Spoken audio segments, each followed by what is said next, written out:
மானிட மகன் முன்னிலையில் நிற்க வல்லவராவதற்கு எப்பொழுதும் விழிப்பாயிருந்து மன்றாடுங்கள்.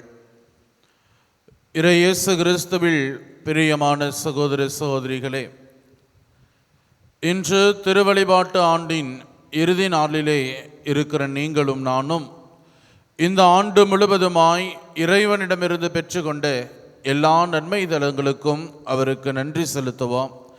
இனி வருகிற புதிய திருவழிபாட்டு ஆண்டிலே இறைவனின் எல்லா ஆசிரையும் நாம் நிறைவாய் பெற்றுக்கொள்ள நம்மையே முழுவதுமாய் அவரிடத்தில் ஒப்பு கொடுப்போம். இன்றைய நாளின் இறை வார்த்தை வழிபாடு இறைவனின் முன்னிலையில் நிற்பதற்கு நாம் வல்லவராவதற்கு எப்பொழுதும் விழித்திருந்து மன்றாட நமக்கு அழைப்பு விடுக்கிறது. இன்றைய நாளின் 2 வாசகங்களும் நமக்கு 2 உன்னதமான கருத்துக்களை கொடுக்கிறது. ஒன்று, நம்முடைய வாழ்வின் துன்பங்களை நாம் எவ்வாறு வெற்றி கொள்ள வேண்டும் என்பதும், இரண்டாவது, அந்த துன்பங்களின் போது நாம் எப்படி செயல்பட வேண்டும் என்பதை தெள்ளத் தெளிவாக நமக்கு எடுத்துரைக்கிறது. சொரேன் கீர்க்ககார்ட் என்கிற ஒரு தத்துவியலார் மிக அழகாக சொல்லுவார், ஜெபம் என்பது கடவுளை மாற்றுவதல்ல, மாறாக ஜெபிக்கிற மனிதனுடைய மனநிலையை மாற்றுவதே உண்மையான ஜெபம் என்று சொல்லுவார். ஒரு நாள் ஒரு மனிதர் கனவு கண்டு கொண்டிருக்கிறார். அந்த கனவிலே அவரும் கடவுளும் நடந்து சென்று கொண்டிருக்கிறார்கள். அவர், நான் ஆண்டவரை பின்பற்றுகிறேன் என்ற உடனேயாக 2 மனிதர்கள் நடக்கின்ற அந்த பாத சுவடுகளை காண்கிறார். அவருடைய வாழ்விலே சில நேரங்களில் மட்டும் ஒரு தனி மனிதனுடைய கால் சுவடுகள் இருப்பதை கண்டு கடவுளிடத்திலே கேட்கிறார், கடவுளே, நான் உம்மை பின்பற்றுகிறேன் என்ற நிமிடத்திலிருந்து பல நேரங்களிலே 2 மனிதர்கள் நடப்பதை என்னால் காண முடிந்தது. ஆனால் நான் துன்பத்தில் இருந்த பொழுது, நான் தனிமையில் இருந்த பொழுது, தோல்வியில் இருந்தபோது மட்டும் ஒரு மனிதன் மட்டும் நடப்பதை என்னால் காண முடிகிறதே ஏன் என்றபோது கடவுள் சொன்னாராம், என் அன்பு குழந்தையே, உன் வாழ்வின் துன்ப நேரங்களிலே ஒரு மனிதன் மட்டும் நடப்பதாக நீ பார்த்தாயே, அந்த சுவடு நான் தான். உன் துன்ப நேரத்திலே உன்னை என் தோள் மீது சுமந்து கொண்டு நான் நடந்து சென்றேன் என்று சொன்னாராம்.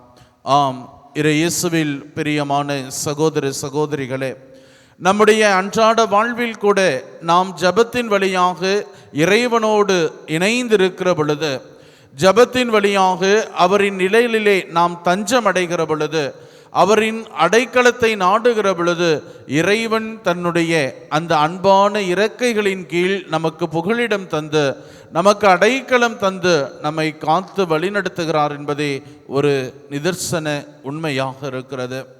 இயேசுவில் பிரியமான சகோதர சகோதரிகளே, அப்படி நீங்களும் நானும் ஜெபிக்கிற ஜெபம் எப்படிப்பட்டதாக இருக்க வேண்டும் என்று பார்க்கிற பொழுது, நம்முடைய ஜெபங்கள் இந்த அழிந்து போகிற இந்த உலகினை மையப்படுத்தியதாக இல்லாமல் அழியாத நிலையான விண்ணகத்தை மையப்படுத்தியதாக, அந்த விண்ணக அரசை நோக்கியதாக நம்முடைய ஜெபங்கள் அமைந்திருக்க வேண்டும் என்கிற முதல் கருத்தை கொடுக்கிறது.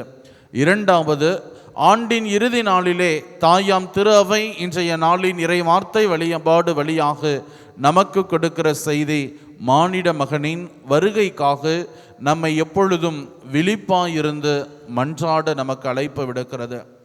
இறைமகனினுடைய வருகை எப்பொழுது இருக்கும், எப்படி இருக்கும் என்றெல்லாம் பார்க்கிற பொழுது, இந்த உலகிலே பலரும் பலவிதமான கருத்துகளையும் சில குழப்பமான பதில்களையும் கொடுத்து கொண்டேதான் இருக்கிறார்கள். ஆனால் விவிலியம் மிக அழகாக நமக்கு எடுத்துரைக்கிறது, மானிட மகனின் 2வது வருகை நிச்சயம் உண்டு.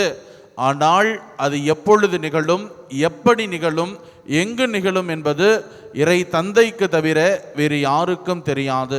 அப்பொழுது இயேசுவினுடைய பாத சுவடுகளை பின்பற்றி நடக்கிற நீங்களும் நானும் என்ன செய்ய வேண்டும் என்று பார்க்கிற பொழுது, அது எந்த நேரத்தில் எப்படி நிகழும் என்று கருத்து கொண்டவர்களாக இல்லாமல், அவரை சந்திப்பதற்காக நம்மையே தயாரிக்கின்ற ஒரு விழிப்பான எச்சரிக்கையான மனநிலை இருக்கிற பணியாளர்களைப் போல எல்லா நேரத்திலும் இயேசுவை சந்திக்கக்கூடிய மனநிலை கொண்டவர்களாக வாழ நமக்கு அழைப்பு விடுக்கிறது.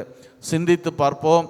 நாளையிலிருந்து திருவருகை காலத்தை துவங்க இருக்கிற நாம் எத்தகைய ஆன்ம தயாரிப்போடு, எத்தகைய மன தயாரிப்போடு மானிட மகனை எதிர்கொள்ள நான் என்னையே தயாரிக்கிறேன் என சிந்தித்தவர்களாய், சோதனைகளை துன்பங்களை வெற்றி கொள்ள ஜபத்தை ஜெபிக்கிற மனிதர்களாக, இயேசுவை சந்திக்க தூய்மையான மனநிலை கொண்ட மனிதர்களாக வாழ வரம் வேண்டி ஜெபிப்போம்.